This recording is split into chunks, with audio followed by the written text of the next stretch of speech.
This program is a presentation of UCTV for educational and non-commercial use only. The same religion that's capable of hideous acts of destruction can also be capable of moments of healing, of restoration, and of hope. But educate a girl, and you educate her entire family. There is a sun within every person. When that anger sets in, write it. Write the letters, but don't send them. You never want to leave concrete proof of insanity.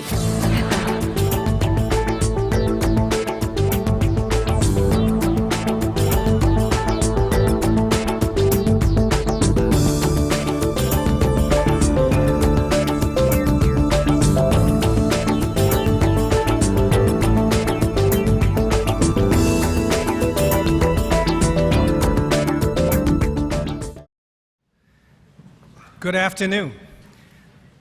We have an audience of 5,000 today.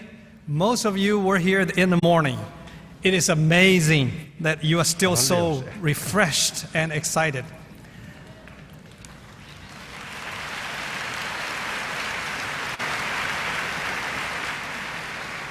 We're all here to listen to His Holiness, the 14th Dalai Lama. In this morning, the Dalai Lama totally captured our minds by speaking on the nature of mind. This afternoon, he will talk about another fascinating topic on ethics for our time.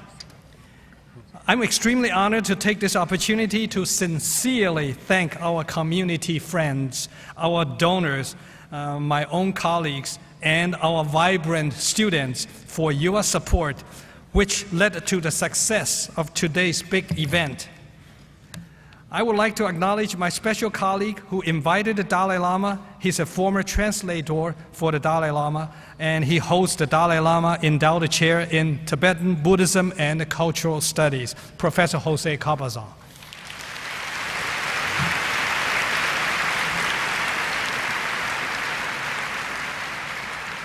I would also like to recognize our Executive Dean of the College of Letters and Science, David Marshall. Dean Marshall has been a strong promoter for this event, every step along the way, Dean Marshall.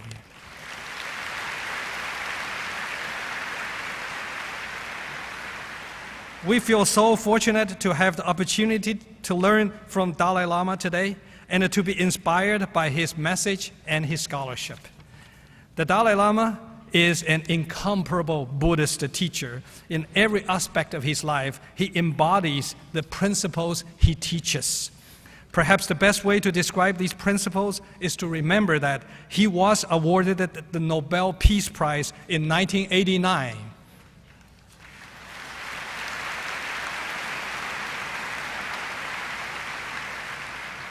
I might take this opportunity to mention that UC Santa Barbara is known for our Nobel laureates. And among the audience today, we have Nobel laureates in physics, in chemistry, and in economics, all here today to welcome His Holiness the Dalai Lama. Could my colleague raise your hand when you're here?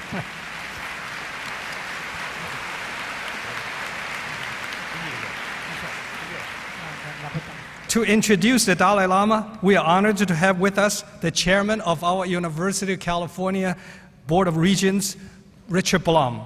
Richard Blum is the founder and the chairman of the American Himalayan Foundation. The focus of this nonprofit organization is on providing education and health care, as well as supporting cultural and environmental preservations for the Himalayan region. So I will now invite Dean Marshall to make some remarks regarding our academic program at the UC Santa Barbara, and then Regent Blum will introduce His Holiness the Dalai Lama.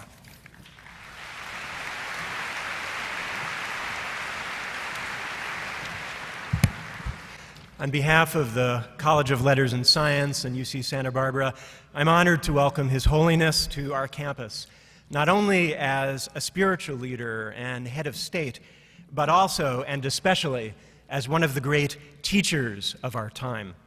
His teaching resonates with the tenets of a liberal arts education: inquiry, critical analysis, creative engagement, reflection, communication, the discovery and dissemination of knowledge, enlightenment.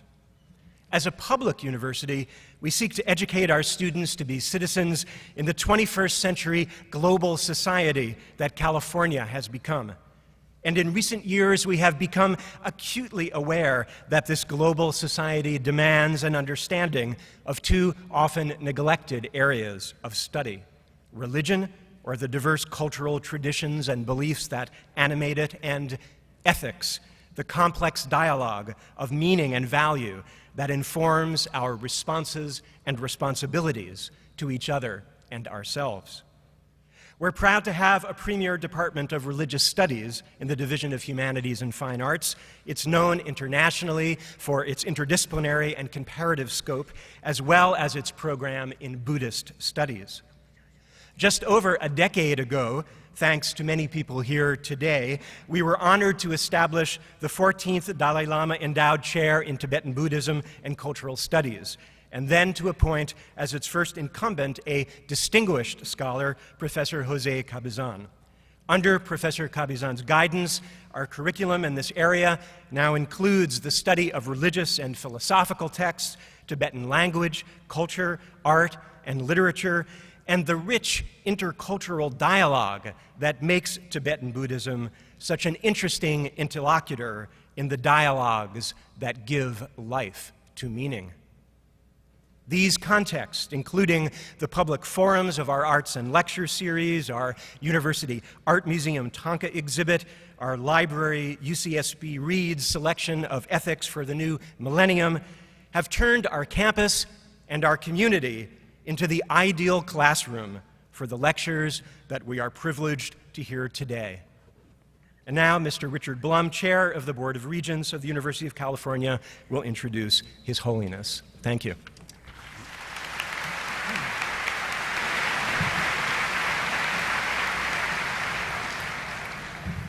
Thank you, Your Holiness, Chancellor Yang.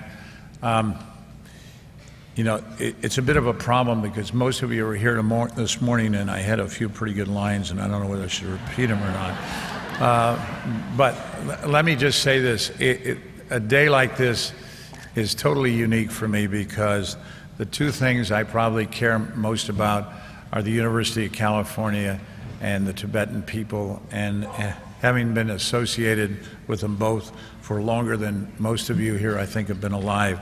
Anyhow, this is a unique day.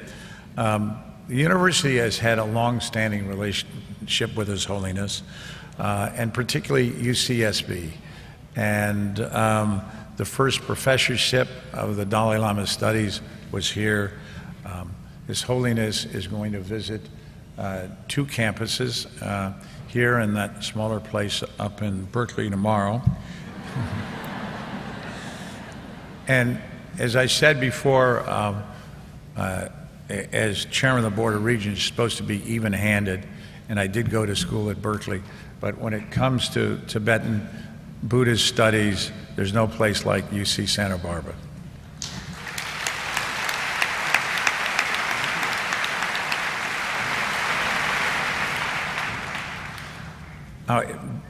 I'd be remiss if there isn't somebody that I forgot to introduce before, but I really must introduce her because she is the president of the American Himalayan Foundation, which runs 175 projects throughout the Himalayan region, of which half of them are for Tibetans. Erica Stone, where are you? You here?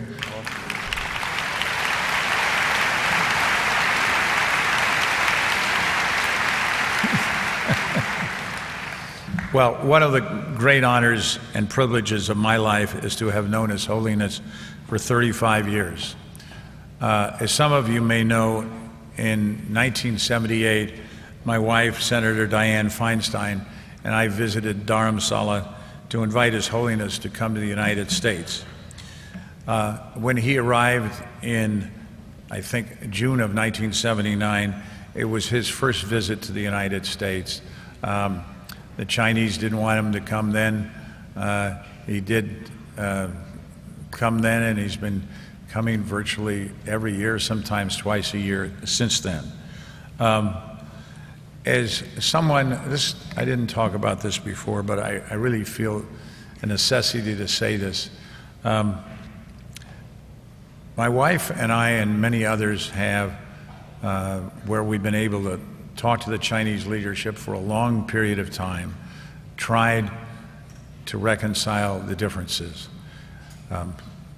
What the Tibetans are asking is very little, just to preserve their culture, to have an opportunity to be educated and to live their lives. The one thing that I must say to our Chinese friends is that oppression is never a final solution. Lies don't live forever. And one thing that they can't deny is that they have been unwilling to meet with His Holiness for over 50 years. Their answer to that is, well, we don't really trust His Holiness, but they'll meet with Kim Jong-il, they'll meet with Mugabe, they'll meet with every other dictator around. And for those of you, and there are many Chinese friends in the audience, to the extent that you have relationships and you can encourage the regime in Beijing to enter into a real dialogue, we would appreciate it.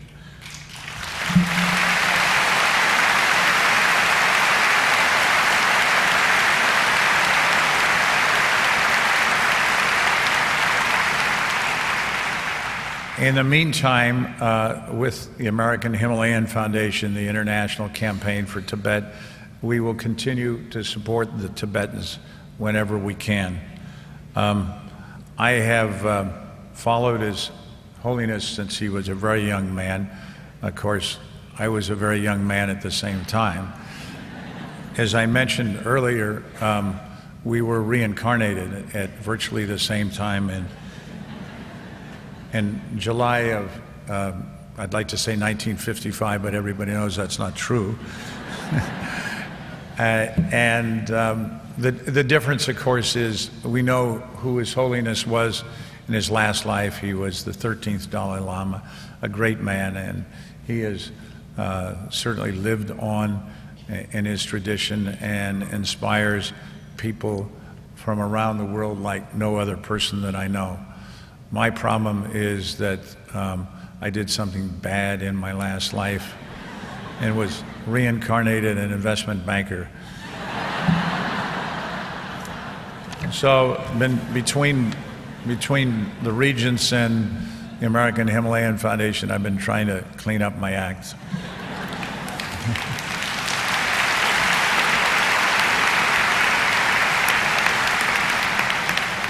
In any event, you didn't come here to listen to me. You came here to listen to His Holiness. So without further word, Your Holiness. Thank you.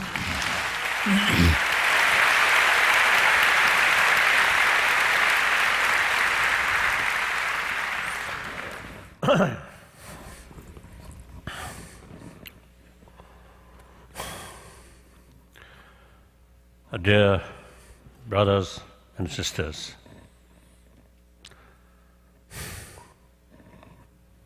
when I say brothers, sisters, I really feel like that.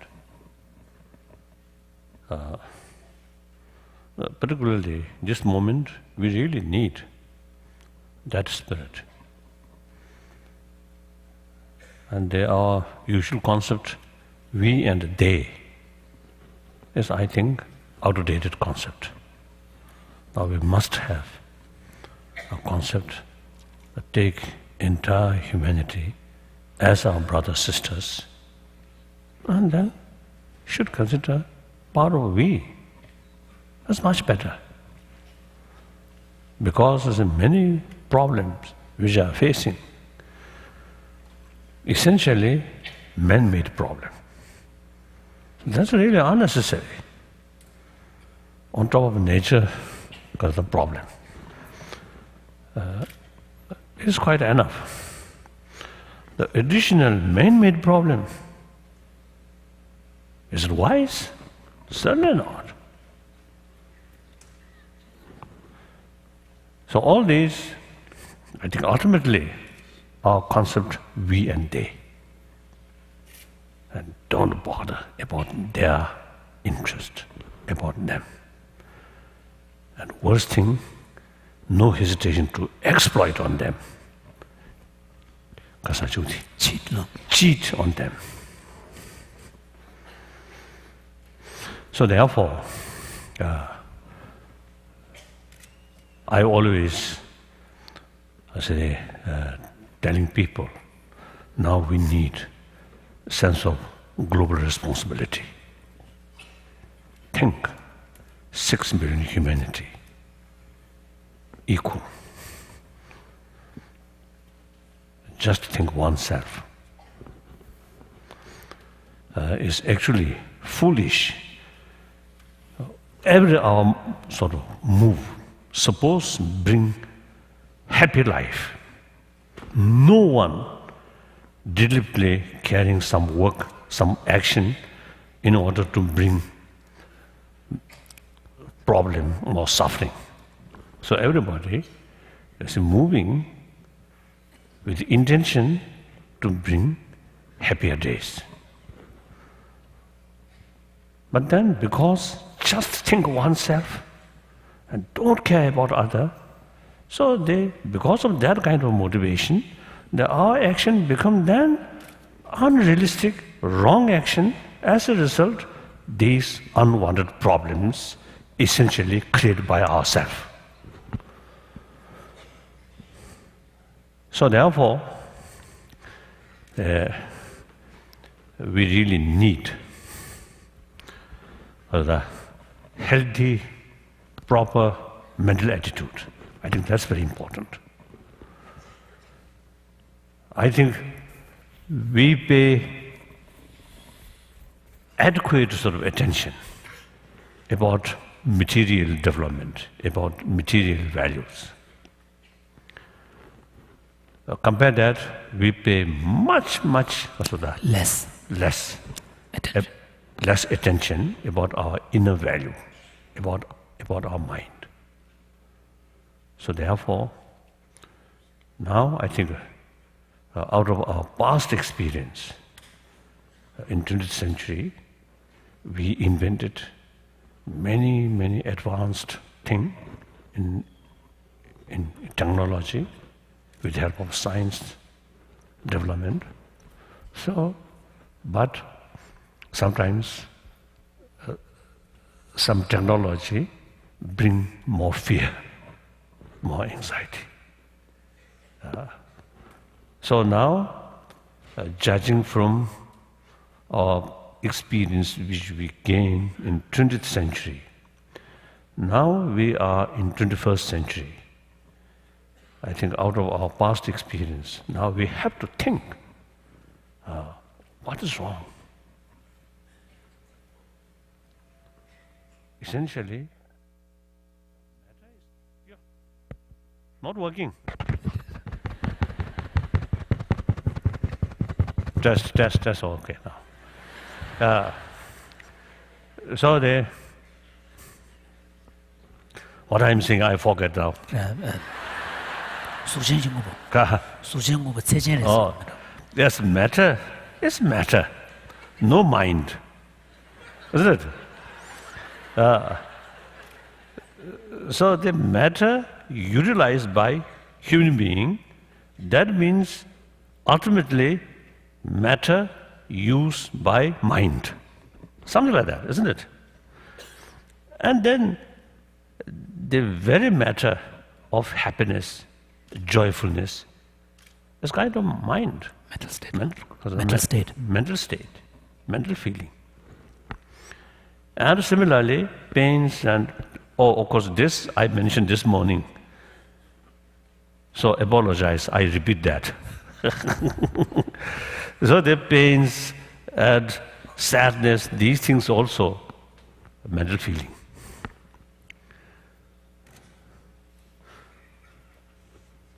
So recently in Dharamsala, on our science meeting, I mentioned it's quite sort of strange.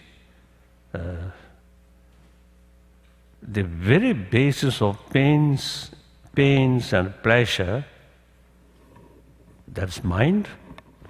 Now, we're much sort of eager to gain more because of the pleasure, more joyfulness, and we try as much as we can reduce pains. But the pains and pleasure itself is mental sort of States. mental states. But we neglect about what is mind. Obviously, I think many people, have same experience. With facility, good facility of material, but meantime, as a person, very unhappy person. I notice some of my friend, not Richard Blum. This is some very rich, very rich, but as a person, very unhappy person. What's wrong? Plenty of money. And with money, and usually, certainly, more friend. But actually, it is questionable. These friends are truly friend of human being or friend to the person. The friend to person or friend to money. That's a questionable. In any way, usually you see the richer people or have some more friend like that. But in spite that, as a person, very unhappy person. So then, sometimes these people are still seeking comfort out of money, out of power. It's wrong. If they pay more attention about our inner value,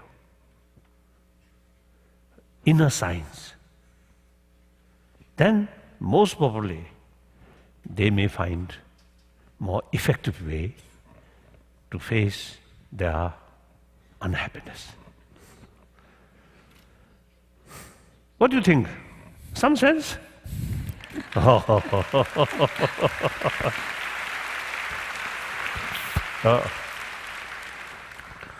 Thank you. I think this, at this point, I think I can tell my own experience. The very time, the time of my birth, 1935.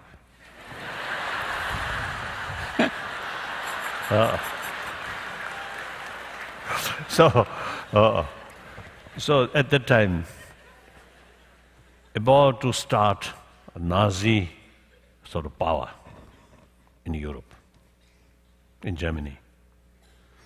Then soon, Second World War start. Then Korean War, Vietnam War, like that. So, my life, whole my life, witnessed too much violence. And also some violence in the name of revolution.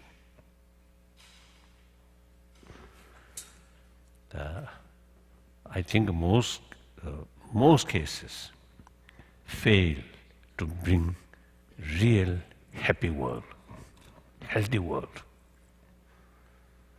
Still, a lot of fear, distrust, uncomfortable, uncertainty still there. So that quite clear. The material value fail to bring real healthy world. And family level also. As Blum mentioned, since 79, quite often they come here and also Europe. So among my friends, one time they had one wife, the next time another wife, then next time another wife. So happy marriage and divorce, again marry, divorce. So those people who have no children, then okay, better. Enjoy short moment, then forget, then try find another one. Okay, doesn't matter. If not thinking seriously about moral principle. But then with children, it's really tragedy. Nowadays, you see children. Children sort of entire their trust, relying on their parent, and divided. I think sad. So these things also is a sign of some problem in the family level also. And then, from time to time, some unbelievable sort of incident, shooting in classroom, innocent sort of student. Also sign of something lacking. And like Japan, I was told, it is growing number among students take suicide.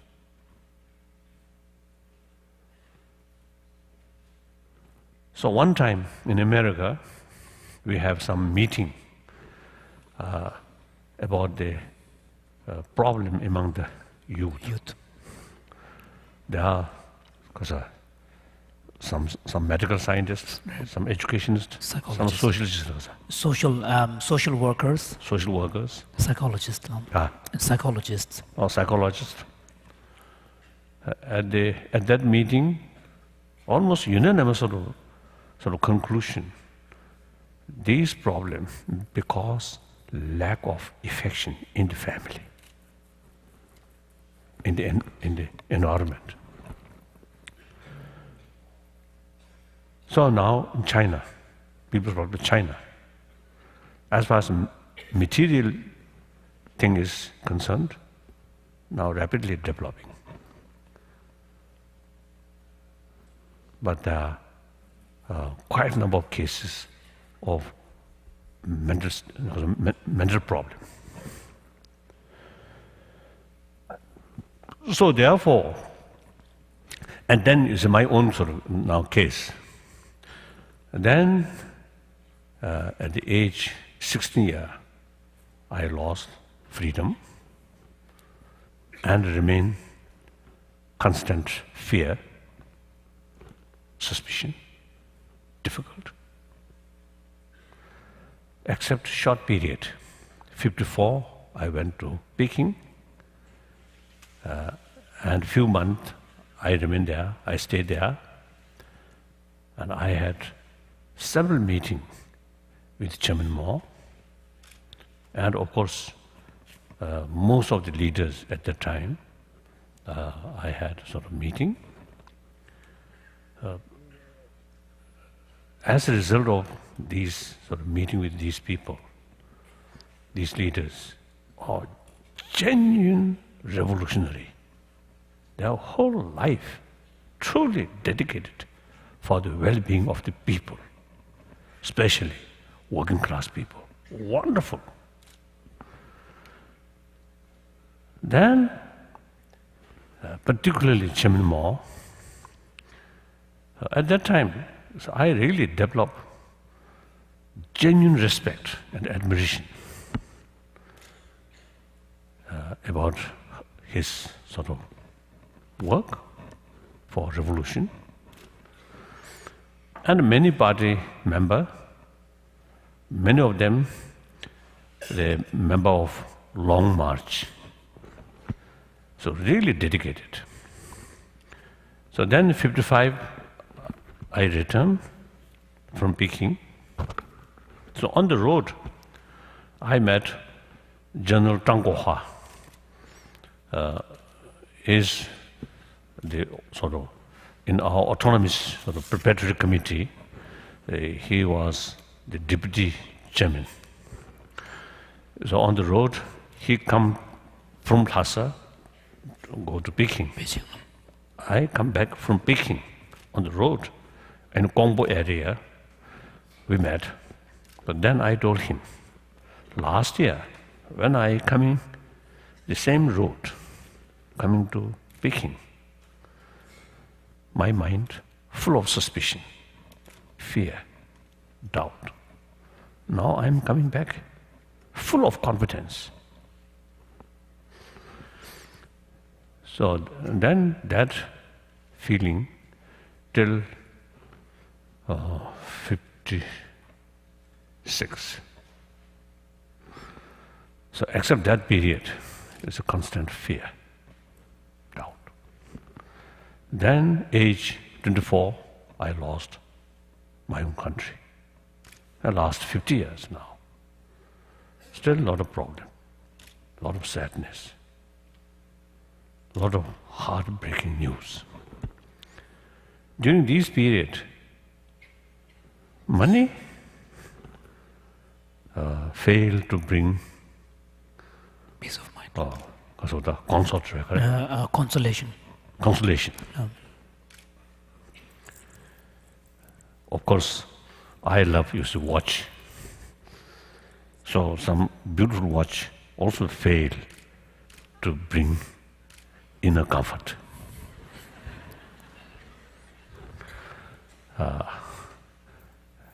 And also occasionally some dogs and some cats, very beautiful, but they also fail to bring inner peace. Sometimes my human friend, sometimes even greater sort of sadness, they also complain, they also express their sort of sadness, then instead of sort of bring peace, but more worry.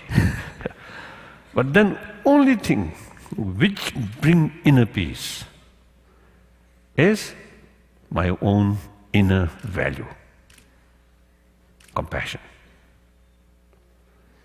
and the spirit of forgiveness, and also realistic attitude. These things brings inner comfort, clear. And my physical health also, these inner value really affect positively on my health. On my health. On my health. Health. So I think many of you may not know that last year I went to surgery to remove gallbladder. So at that time, one specialist, surgeon specialist, there are a few sort of specialists. One specialist described me as a young patient. Then I told him, I'm not young. Now, over 73 years old.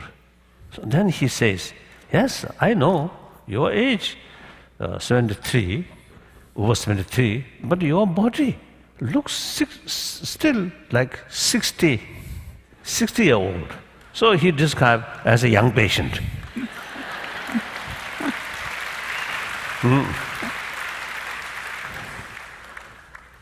So that shows my mental peace, inner sort of strength, I think really makes differences about body element. So we are same human being. Therefore, I want to share you ultimate source of your happy life, a happy mental state, is within yourself. That I think you should know. So now the question, ethics. For our time now. ethics for our time. Now, ethics, this context, ethics is just a universal value. Ethics, there are many levels. According religion, according different religion, there's a different sort of concept Of ethics. of ethics. So some people, some my friend actually believe the moral ethics must be based on religious faith. I do not think that way. Yes, every religion is based on their own sort of ethics, and that very much related with faith. But generally, as I mentioned earlier, universal value, that kind of ethics not based on religion. Now we can judge among dogs or cats. Some are quite peaceful. So some are quite wrathful. Aggressive. So some extent we can say some of these dogs are more peaceful, more compassionate, so more ethical. That has nothing to do with religion. And then also the kind, peaceful, even young children, 2 years, 3 years, 5 years, we can see some are more gentle, some are more aggressive. So these nothing to do with religion. So therefore, and then also I think most important, I think everybody agree, and also whether Easterner or Westerner, or whether Chinese or Indian or Japanese or European, I think everybody appreciate others' affection, human love, kindness. And now, most important, the medical scientists, they now begin to recognize the peace of mind is very, very crucial factor for healthy body, and also as a preventive measure, peaceful mind is very, very important. So therefore, everybody more or less agree importance of love and compassion. Now, among the humanity, 6 billion human beings, I feel, if not majority, at least a major portion of humanity, I don't think is really very serious about religion. I don't think. They may claim, I'm Christian, I'm Buddhist, I'm Hindu, I'm Muslim. But real life, day-to-day life, not much bother about religion. And those people who are in the synagogue or church or mosque, a short moment seems very serious. But outside, then just usual human being, not much differences, isn't it? So one my friend, who actually I don't think it's without his permission. I cannot sort of mention his name. One my friend, one time we discussed about ethics, moral ethics in business field. Then I told him, God-fearing also, you see, something very important. Then he answered, concept of God-fearing is 18th century. Now not much sort of importance, right? No, effect. Effect. Not much effect. He told me like that. So I think we Buddhists also, when there are some Buddhist monks here also, we Tibetan Buddhist monk also here.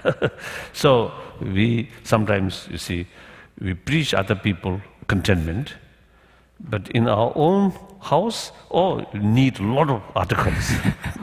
So that also the indication we are not that much serious. Right? So therefore, now large portion of humanity not much bother about religion. But these also human being, part of human being, important part of humanity.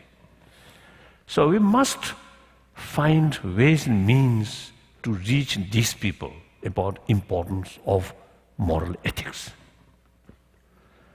Then we must find more secular way to carry message of ethics. So that I usually call universal value, whether religious minded or non-religious minded. No difference. No differences. So now again I want to make clear among my friend, some people have great reservation the secular ethics because they consider secular means, the very meaning of secular is some kind of rejection or disrespect about religion. But in India's constitution itself based on secularism. And Mahatma Gandhi and some other sort of leaders, their way of thinking is very, very secular way, but meantime very religious-minded. So when I say secular, does not mean rejection or disrespect religion, but rather respect all religions and no preference about this religion or that religion. Equally respect. So that's meaning, according some Indian, that's the meaning of secular. So when I talk secular ethics, this is the meaning. With that meaning. This is the meaning. So I usually call the affection, human compassion, these are universal value, and these, some extent, biological factor. So itself is secular ethics. The way to promote that also secular way, without touching religion. Simply use our common experience, common sense, and scientific findings. One important, we come from our mother. All, I think, few thousand people here, all come from our mother. And at very young age, I think except a few cases, otherwise I think one's own mother take fullest care and provide us maximum affection. That's the way, and mother's milk. That's the way we survived, we grown up. So we can see those children who at a young age, who experienced fullest care from mother, their mind, their mental state, as well as the physical state, their education, everything much more smooth. Then, most important, rest of their life, they can show affection to others. Whole life remain more kind-hearted person. Then those children who at early age lack of mother's care and sometimes even abuse, then these children physically also suffer, mentally also suffer, and most important, rest of their life always remain cold and difficult to respond to others' suffering, right? When they saw others suffering. Sometimes there's not much feeling about others' pain. Then easily kill like that. So that's our common experience. Just at press meeting, I mentioned my own case, and occasionally I mentioned my own case. My mother, just a villager, villagers of women, farmer, no education, illiterate. Illiterate. Illiterate. Illiterate. Yeah. Illiterate, but a very, very kind one. So sometimes I feel, at that time, of course, my part, no appreciation of my mother's kindness. Even I manipulate, I think I take advantage. So at the press, I mentioned, my mother's kindness actually, in a way, spoiled me. So I become more aggressive. My mother, often carry me on the shoulder. Then I hold my mother's ear. I want to this side, go there. And this side.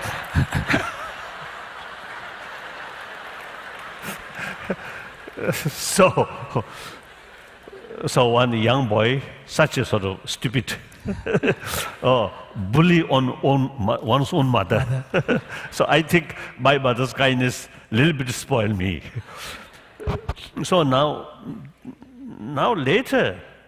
these days, I really feel, I have certain amount of compassion that actually the seed which I received from my mother, that's the seed of today's my compassion. So I really feel grateful to my mother. So everybody,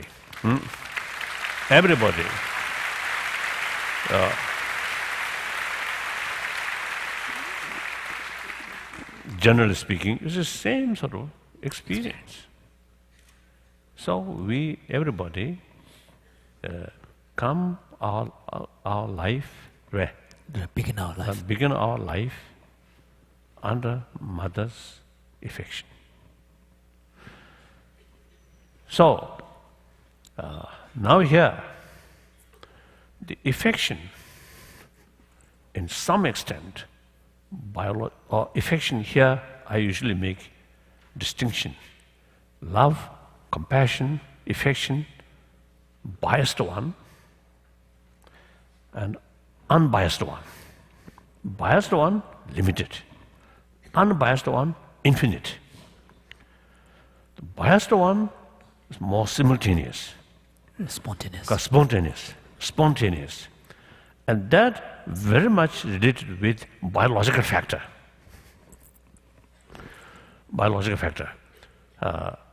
Because for survival, that affection is a need. So we can see birds, dogs, cats, all these, their offspring, survival of their offspring at a young age entirely depend on others' care. So therefore, the affection from biological factor comes. Then those animals, such as turtles, and also butterfly, these flies, you see, their survival not depend on mother's care. So there is no affection. I often telling and wish some experiment, some investigation. Those turtle mother lay down egg, then left. no kasoda, never meeting. That's nature. Nature creates that way. So therefore, the young turtle, if we put together young turtle and their mother put together, I don't think either side have the capacity to show affection. Because not necessary. The rest of mammals, which their survival entirely depend on others' care, then affection comes. Because affection brings energy. Energy brings the action, even sacrifice their own life for the sake of their children. So this is biological factor. But biological factor, spontaneous affection, that is limited. And everybody at a young age, we very much appreciate that. Then grown up, and our intelligence become greater. The basic human good quality then become less and less. Not balanced. Then the aggressiveness take the upper hand, and basic human good quality then become weak. So now here we need effort out of awareness. These basic values, basic quality, good quality, now must nurture to sustain and further strengthening. Now here training our mind with awareness of the positive thing, usefulness. Then through that way, with effort, training, and increase these qualities. This quality. Then with help of training, with help of wisdom or awareness, then these biased affection become unbiased, infinite. That's truly loving kindness. So now the previous one, there's unbiased or love, compassion, very much mixed with attachment. The second one, unbiased one, detach. So now here important is, firstly, realize the positive emotion, such as affection, compassion. At individual level, very important, bring more inner strength, inner comfort. With peaceful mood, we can handle better all problems. Agitated mind, difficult, often become wrong method, wrong way handling the problem. So, because logically, whether even you say harming other people, you should follow realistic method. Then effective countermeasure. Effective measure. Then more suffering, more pain can put on them. If your method unrealistic, then the other may laugh at you. So therefore, any action with certain purpose, carried realistic way, the desired purpose can fulfill. Unrealistic approach often fail to bring the result. So therefore, in order to carry realistic approach, it is very important to know the reality. Agitated mind cannot see the reality. My American scientist about mind, one time I met in Stockholm, in Sweden, and he told me when people lost anger. Anger. Then the object which you feel angry, that object appears negative. So there, the negativeness, actually 90% of that negativeness is mental projection. This is exactly Nagarjuna stated. When our destructive emotion develop, the object, the negativeness, much exaggerated. Similarly, attachment, also the positiveness of that object also exaggerated. So, with that, you can't see the reality. So then, with that, any method, any sort of approach become unrealistic. So there are also calm mind, balanced mind, to look the object from various ways, from different angles. Just one dimension, you can't see the reality. We must look from different dimensions. Then you can see the reality. Then carry any action become realistic action. So calm mind, compassion brings calm mind. That help to firstly open our heart to other. Through that way, that's one thing. Then calm mind also provide our brain which can judge the reality, which can investigate about reality. Also is more effective. So the compassion brings two positive things. So that is suppose ethics, and then through that way, as I mentioned before, they really see now, according to today's reality, whole world just like one entity. And previously, United States isolated, and the European continent, each country, more or less complete independence. Now today's reality, no longer that. Everything interconnected, interdependent. So under that circumstances, according to that new reality, the concept of we and they is no longer relevant. Must look whole world as one entity, just we. So the mind of compassion also, you see, immense helpful to bring that kind of, that kind of attitude. So since such things brings more peaceful, more joyful, less problem, so it called ethics.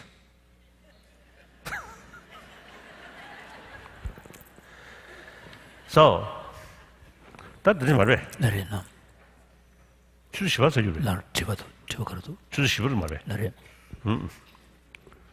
So I think okay. Then question.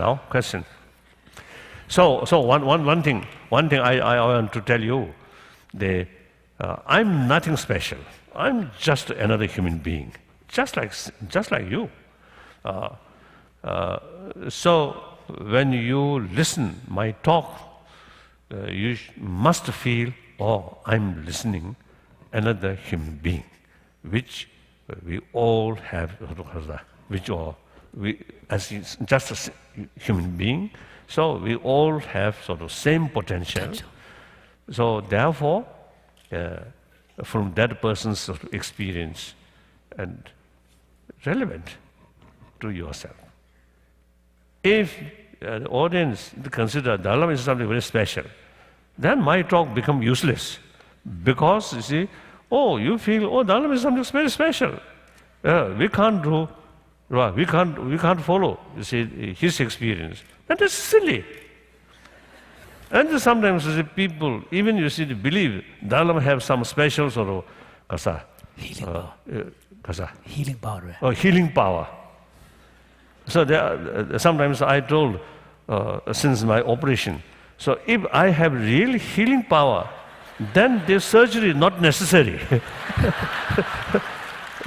So the surgery itself clearly sort of shows I have no healing power. So we are same. We are same. That is very important. Then we can communicate. And from my experience, you may get some benefit like that. That's all now.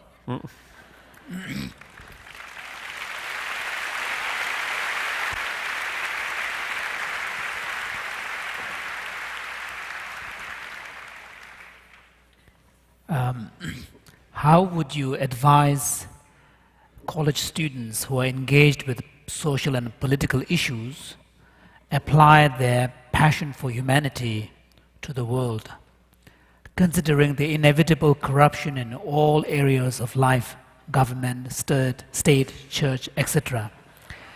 And how do you not become disheartened? How do you not become disheartened by these continual disappointments? And if people do not or choose not to live up to your standards? Then firstly, our human society, the negative things bound to happen. In the meantime, even these corrupted people, sooner or later, they have to go. They will go. So you, college student, now you are the part of new generation. So as a result of found faults of these older people, my generation, or the chancellor also, I think, my generation. So my generation, in some extent, a little bit corrupted. Now, seeing their sort of wrong, faults, now you yourself should not follow that and try to create new healthy society. That is your responsibility.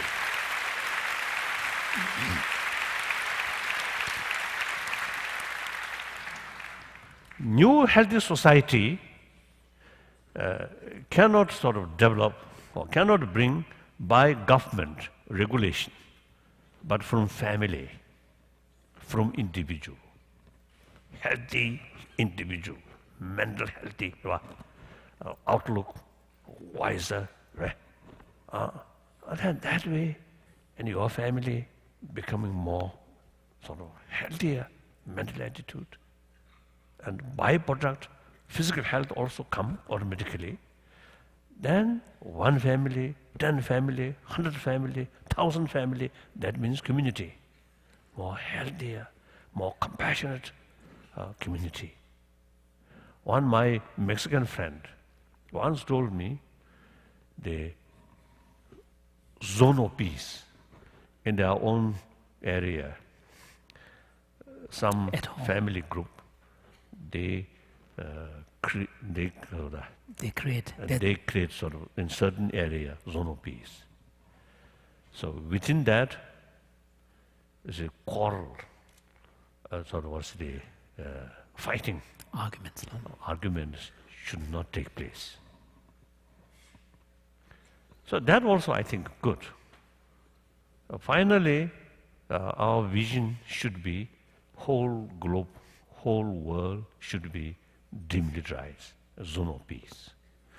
But for that, step by step, we have to create step by step. So, your own area, some kind of zone of peace. Within there, any problem happen, must find peaceful solution. Problem there. But that way, I think And then also, I often say telling people, 20th century becomes century of war, century of bloodshed. Now, problems still remain there. So, using violence in order to solve problem is wrong method. It proved. Therefore, now this century, we should make effort. This century should be century of dialogue. So here, in order to carry these sort of vision, we need external disarmament and internal disarmament. Internal disarmament, which just I'm talking to increase our affection, compassion, build compassionate family, compassionate society. Then that kind of sort of motivation, that kind of attitude, eventually, you see, carry external disarmament. Okay, so therefore, these should be our vision. So the implementation of that is step by step, like that.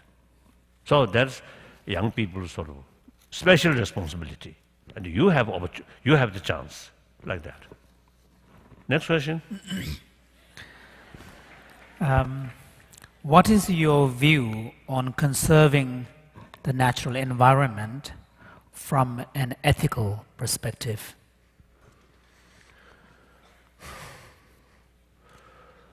No, ethical or not, this planet is our only home.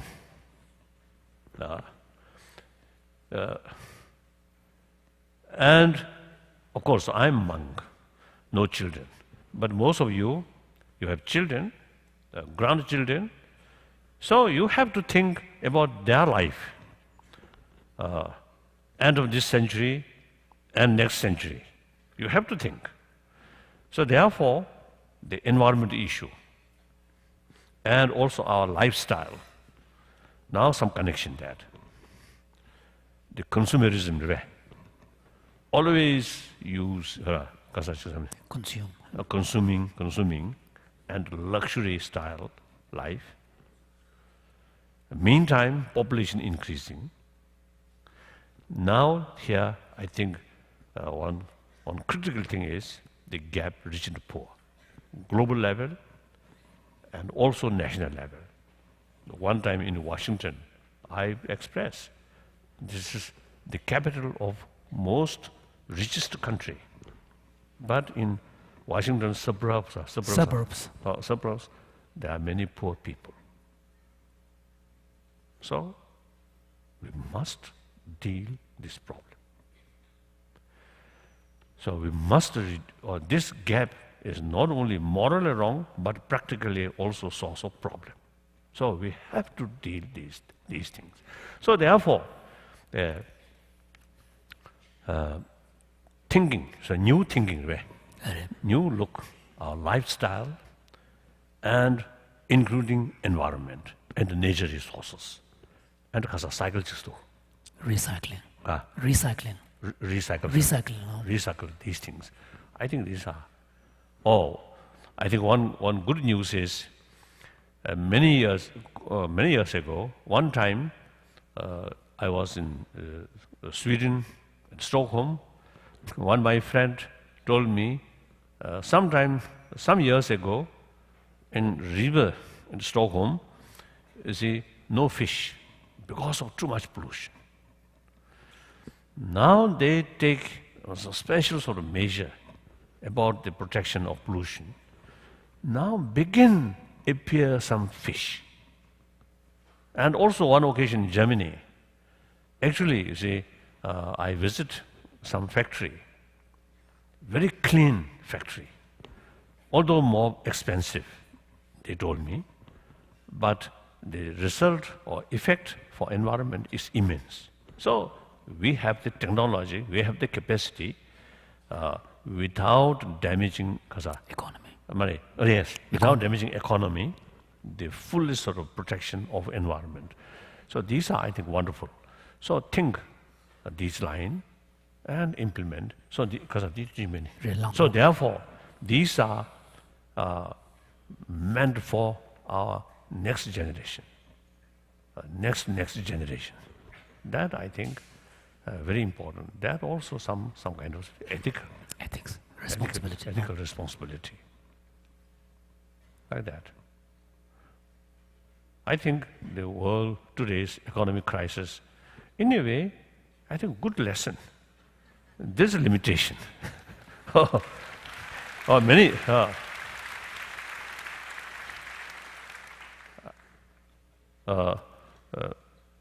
Many years ago, when in Japan, their economy rapidly is increasing. So at that one occasion, I mentioned, you cannot take for granted. You see, these further develop. Economic growth. Economic growth. So there is limitation. Sooner or later, you will reach some level, then no longer growth. So it is better to To be prepared. to get awareness of that limitation. So then after some time, one occasion in Japan, then economic crisis is to start. So then my Japanese friend, they agree, they fully appreciate my comment like that. So now America, I think no matter how much of economic crisis, I don't think any danger of starvation. I don't think. Then simple lifestyle and enjoy yourself and more human friend or smile. I think sometimes better. You may find more time.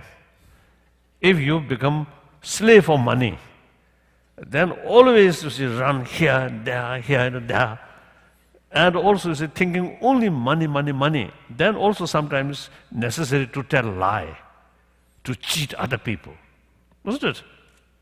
Perhaps more ethical life, maybe better. So maybe God created like that. I don't know. So in any way, you see some crisis happen, then should not look just from one angle. Look from another angle. You may find some advantage. Then at least your mental burden reduce. Good?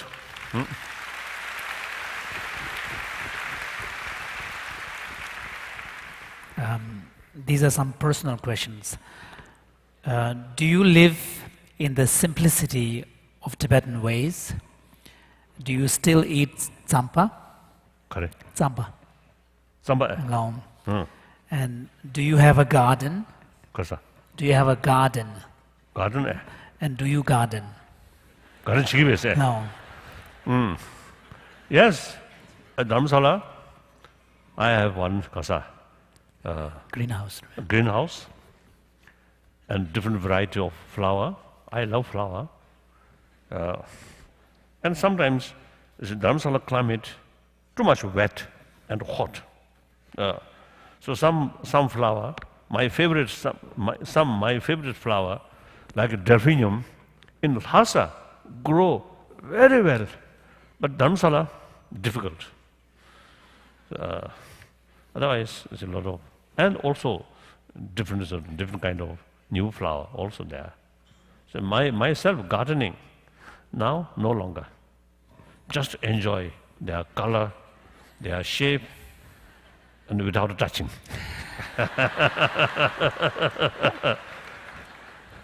So let some other people do that labor way. Hard work. Hard work. Oh, hard work. So I exploiting. Tsamba is concerned. Tsamba,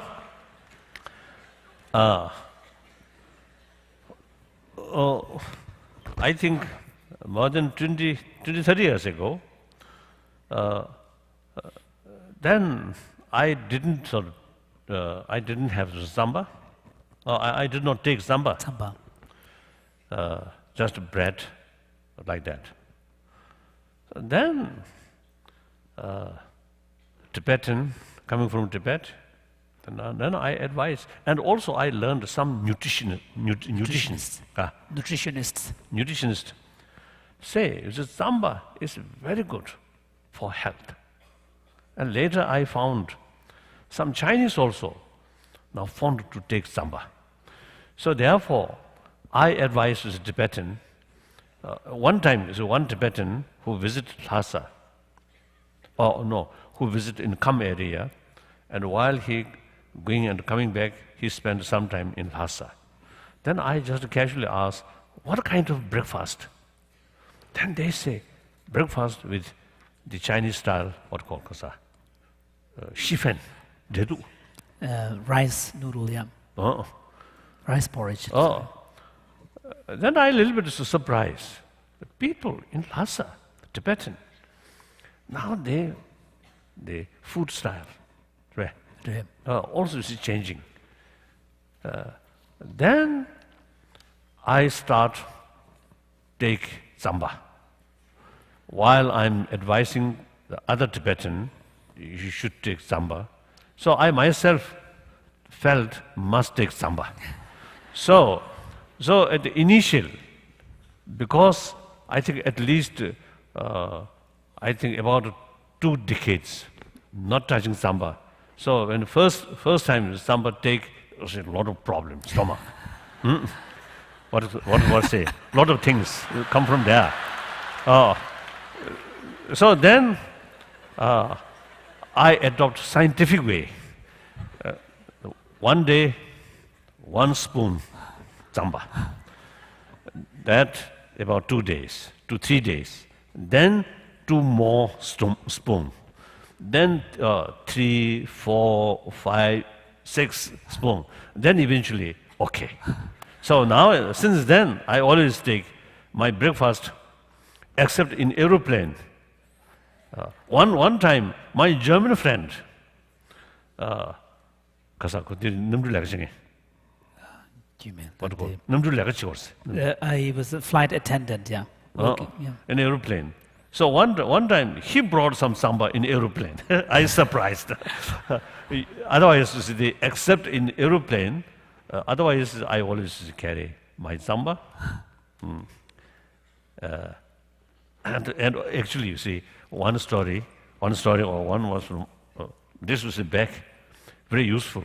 When I take long flight, usually, you see, to me, breakfast is very, very important because the previous day, no dinner as a Buddhist monk. Some occasionally I take something, but usually it's no dinner. Therefore, next morning, I always feel hungry. So, in aeroplane, breakfast, some air good, some quite poor. So therefore, I always, you see, prepare some bread in my bag. So in Delhi airport, some officials from the government of India usually come to Khaza. To receive me. To Khaza. To see to me farewell. off. To see me off. Yeah. So because of the bread, you see, my bag rather thick. So then sometimes I explain, I showed them, oh, this is my kasuda. Breakfast. Khaza. The Tibetan word, tophe. It's like a kind of a food sack. So this, not just a holy thing, but a practical thing, some bread also here. So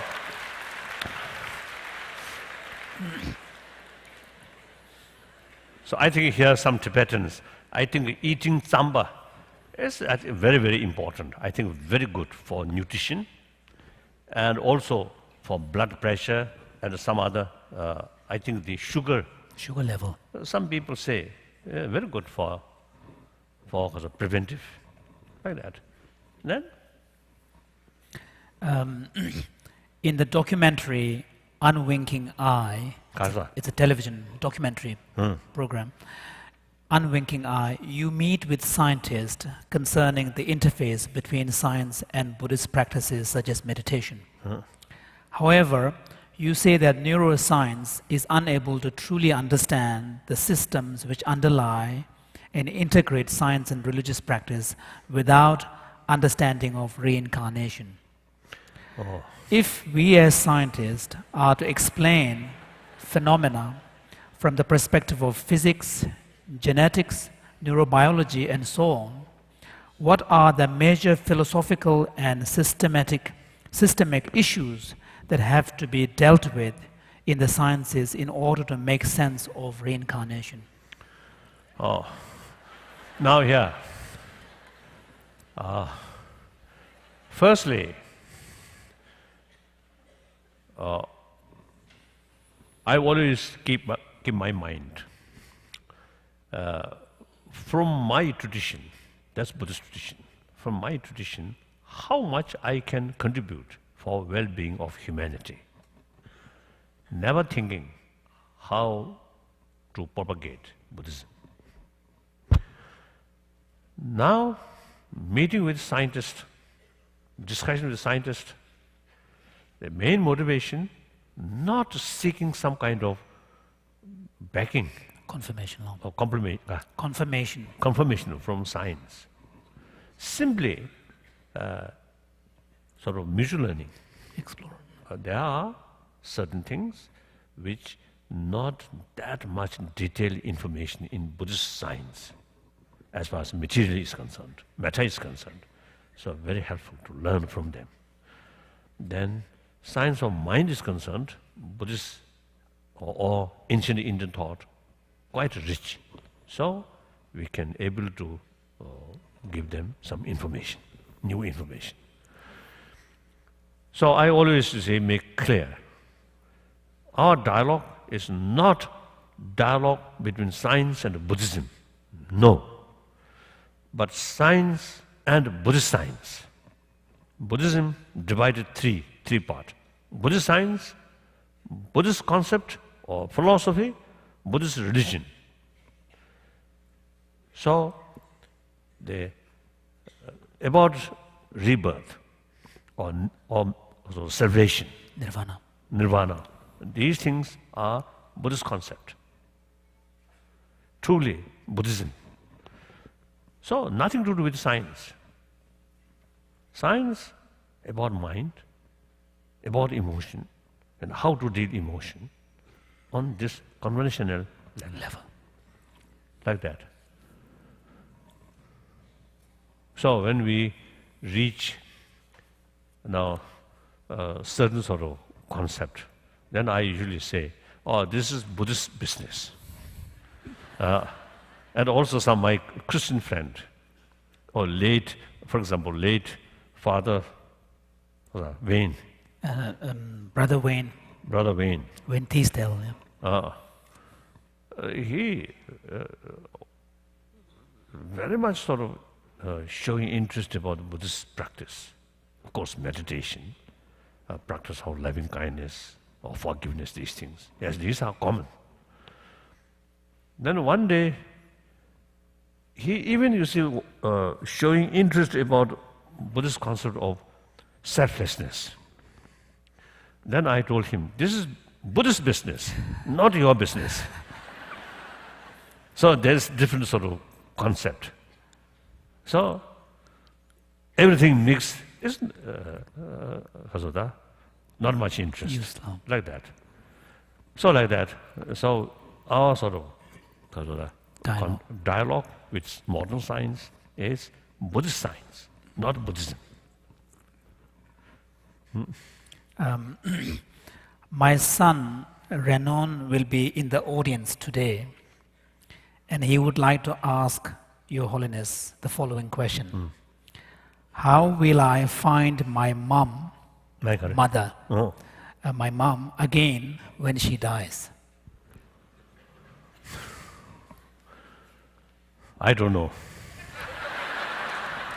That's difficult.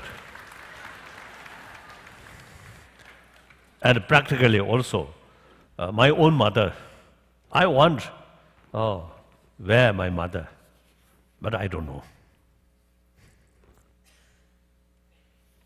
If you carry some special investigation, then, but that also is not 100% sure. So better to leave it. That's my feeling. My like feeling. that. Of course, unless clearly demonstrated convincingly by the child, there are some. One time in Kanpur, in India, I think UP, Kanpur, in UP, Uttar Pradesh, one young girl was brought by her parent, and clearly memory about past life. So that memory is so convincing. So even previous to parent, also now, because of the previous life, at young age, girl, young age, because of accidentally Died as a result of accident. So they knew birth very clear about past memory. So therefore, they passed the girls or the parent. So, because of the expression of the past memory is so convincing, the previous parent also accepted as their daughter. So one daughter, 4 parent. Now, such case is something exceptional, quite convincing. Otherwise, many our lamas, turkus, sometimes it's difficult. The previous well-known, respected lama, the reincarnation sometimes disgrace. So I don't know. Really, I don't know. My question is this. I'm trying to practice mindfulness and being in the present moment in a positive way. How does one do this when your partner is doing exactly the opposite? Karsa, kora komjiri yuse. Dije. Chambatini kungus. Takanda chik tempata. No. Temanji. Nasusu sandati tata konju kujulon chena del tapshe karayores. Konju minduse. Kodon cheven, the mindful machev.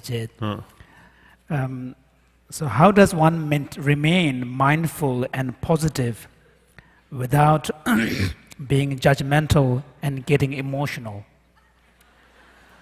Robe sore. Takanda susuda tempata da chigurta robot del san ing maba cheje betemba matemba ta. And come my jet and chigutuna that telea lungla jet that yagumares tujares temala tapshekaris. I think that's why one sort of varsity 가서다 팀비진질이야 저 소소다주 팀버스도가. So that's why for practitioners one of the recommendations made is to maintain companionships of people who share the same kind of outlook. But then your friend, of course, the important thing is a warm-hearted person. Then if that is there, then no problem. Occasionally, get some permission from her, and you spend some time meditation. And if proper permission not come, then you should So you need to take into consideration her wishes and her feelings. You should take your wife as your teacher, your master, at least in your home. So should respect her. Should respect. Provided that wife is good wife, then go that way.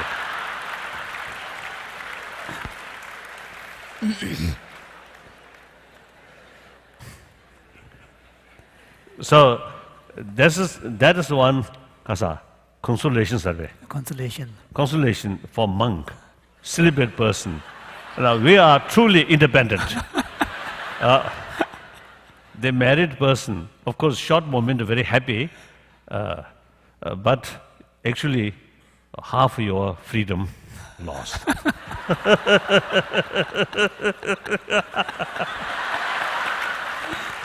Yes.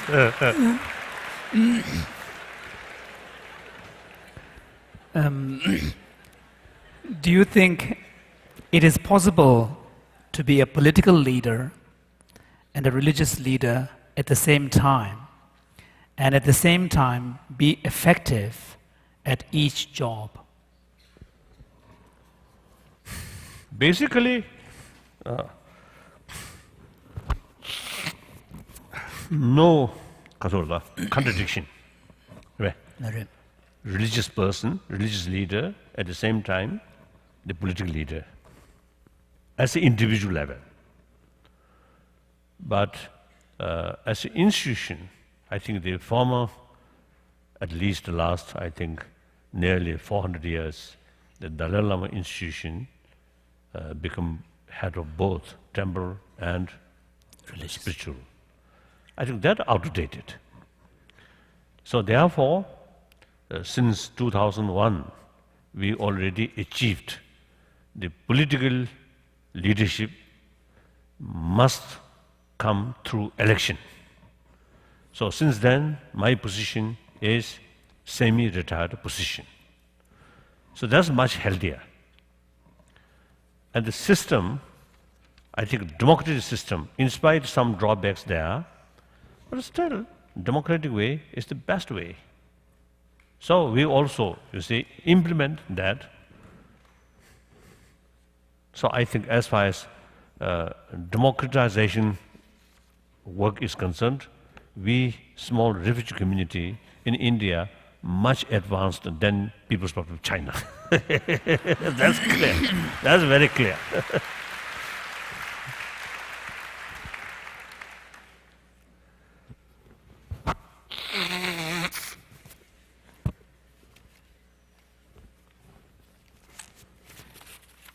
I think that's all.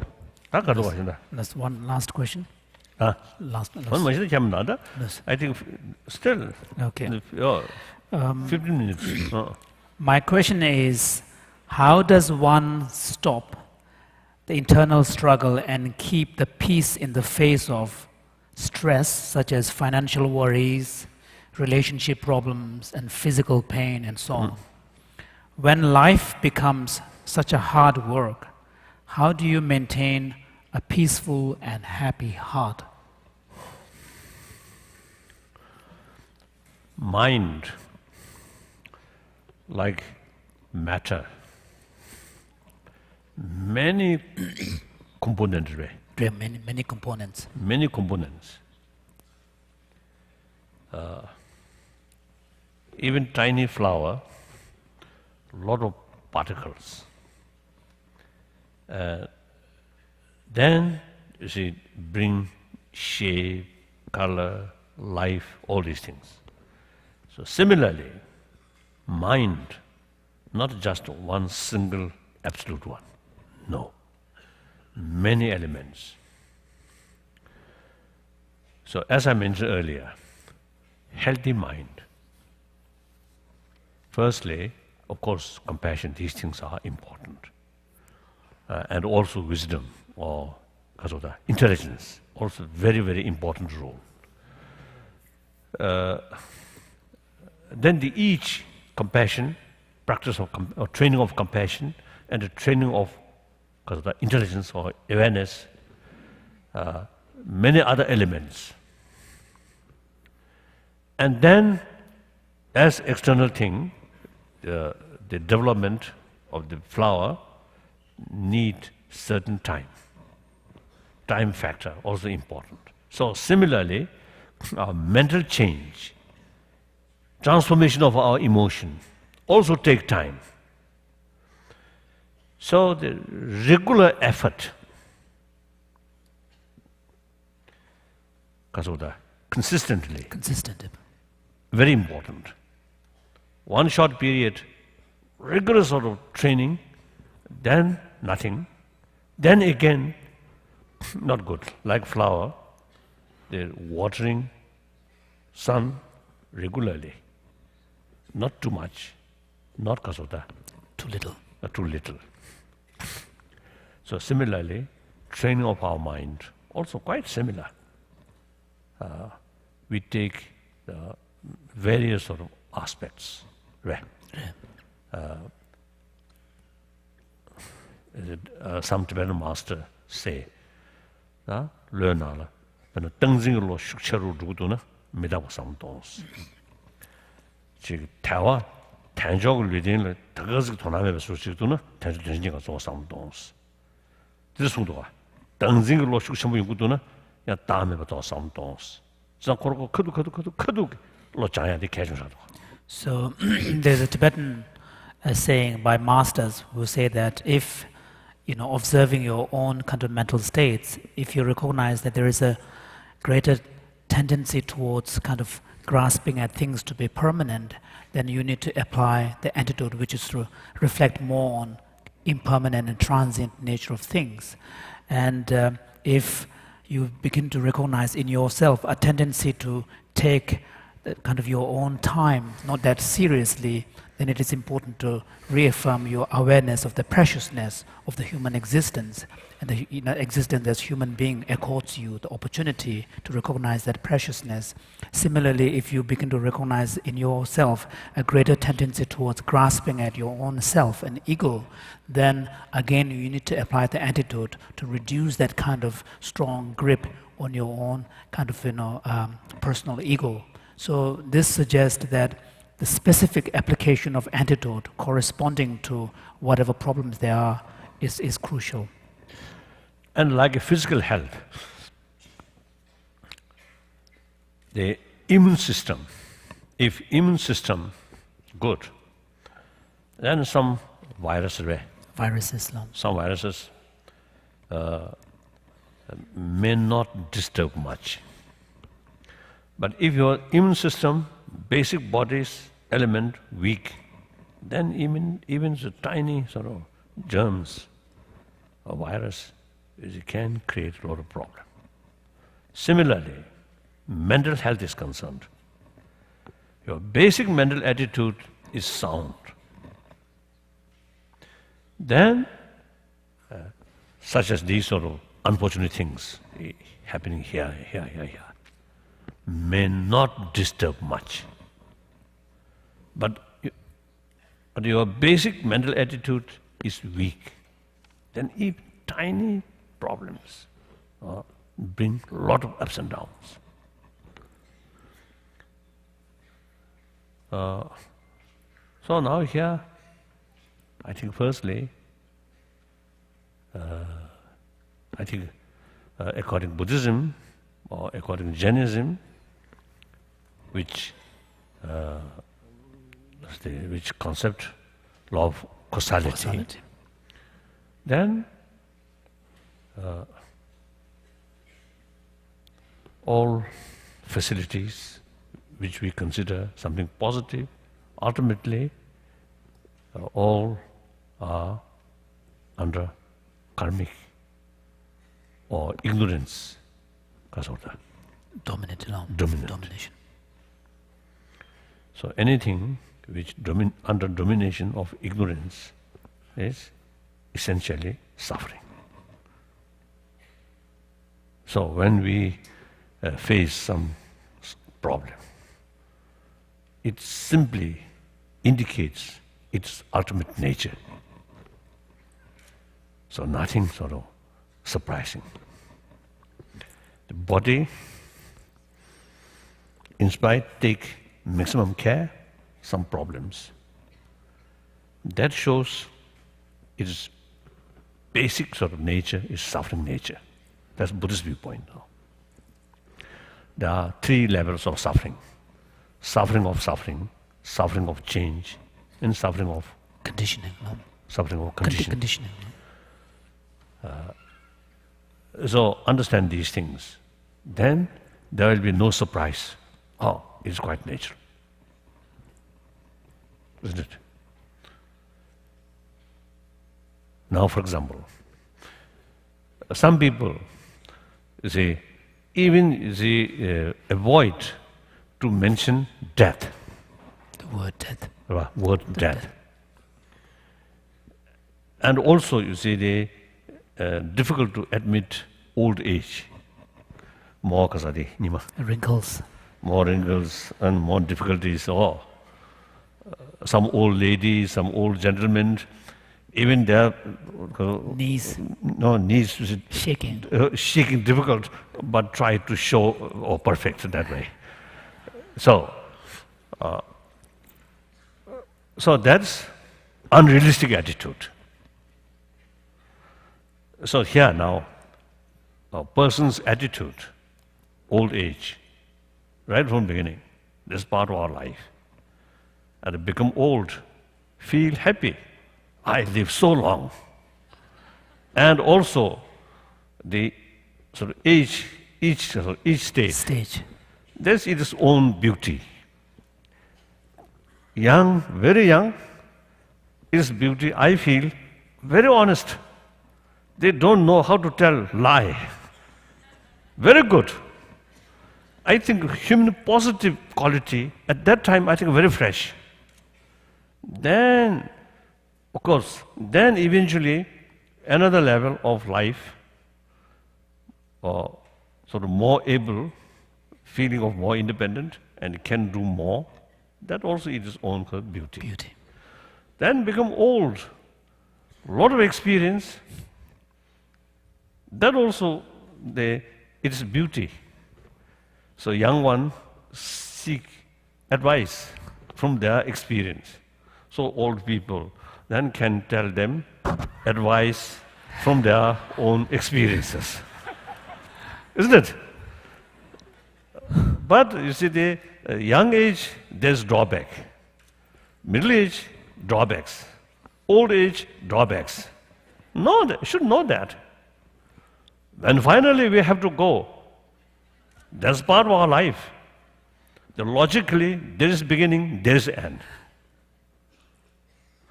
So nothing surprise. So therefore, mentally, knowing these things, then some problems happen. Then you feel, okay. That's quite natural. I think that's important. I think many Tibetans generally, in spite of many sufferings, they usually have the feeling or concept due to my karma. Less mentally, less agitation, less anger. So those unfortunate things happen, not just pointing on this person, this people, this country created that suffering, that much less. Of course, among the conditions, there are the people or country also involved. But equally, my own karma involved. So then, the intensity of anger to blame, much less. Result, much happier. So therefore, the basic mental attitude, healthy mental attitude, is very key factor. Then some problem here and there can handle more easily. The basic mental attitude is weak, then very difficult. So how to build healthy mind? And if you believe God, yes, think God, and certain things generally consider bad, but there must be some reasons. God is full of compassion, full of energy. So that also helpful, isn't it? Then, non-believer, fact is fact. The Shantideva sort of advice, catches yourself. The Buddhist Master Shantideva gives an advice that if the problem is such that if there is a solution, there is no need to worry about it. If there is no solution, then there is no point in worrying about it. So that's a very realistic attitude. Things are beyond our control. But then too much worry, too much anger is foolish. And accept that. So I think realistic approach is, I think, very important. And my own case, of course, I cannot say my action is realistic. I cannot say, but basically, when some problems face, I always try to look from different angle. For example, we lost our own country, but me personally, the last 50 years, I think best period to learn from others' experience.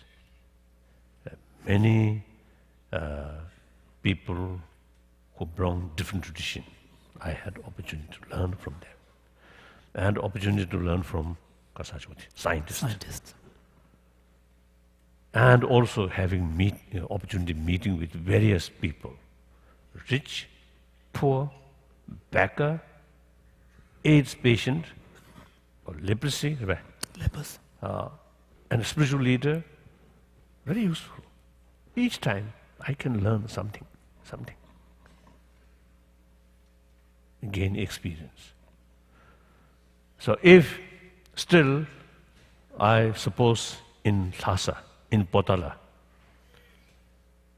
in holy place, and remain as a holy person, I don't think these sort of experience can get. So therefore, looking from that angle, of course, lost our own country, a lot of suffering inside Tibet. That's sad. Otherwise, me personally, very fortunate. So sometimes I really feel gratitude to Chinese communists. Ultimately, they create using this opportunity. So good. Like that.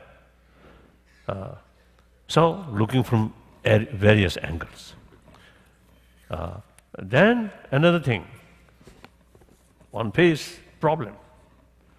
You must look that problem from distance, from holistic way. Then that problem become smaller. If you just look that problem closely, then immense. But from wider perspective, 6 billion human beings there. Each one have some problem. I think here, few thousand people here, if we ask each one, I think each one have some kind of problems. No single person who have no problem. And I think last several sort of generations, same experience. In the future, till humanity remain this planet, problem is endless problem. So that's the nature of life. That's the reality. So looking that, then your mind something opens up. Something open. So helpful. So now for, I think, exact time. So good night. Thank you.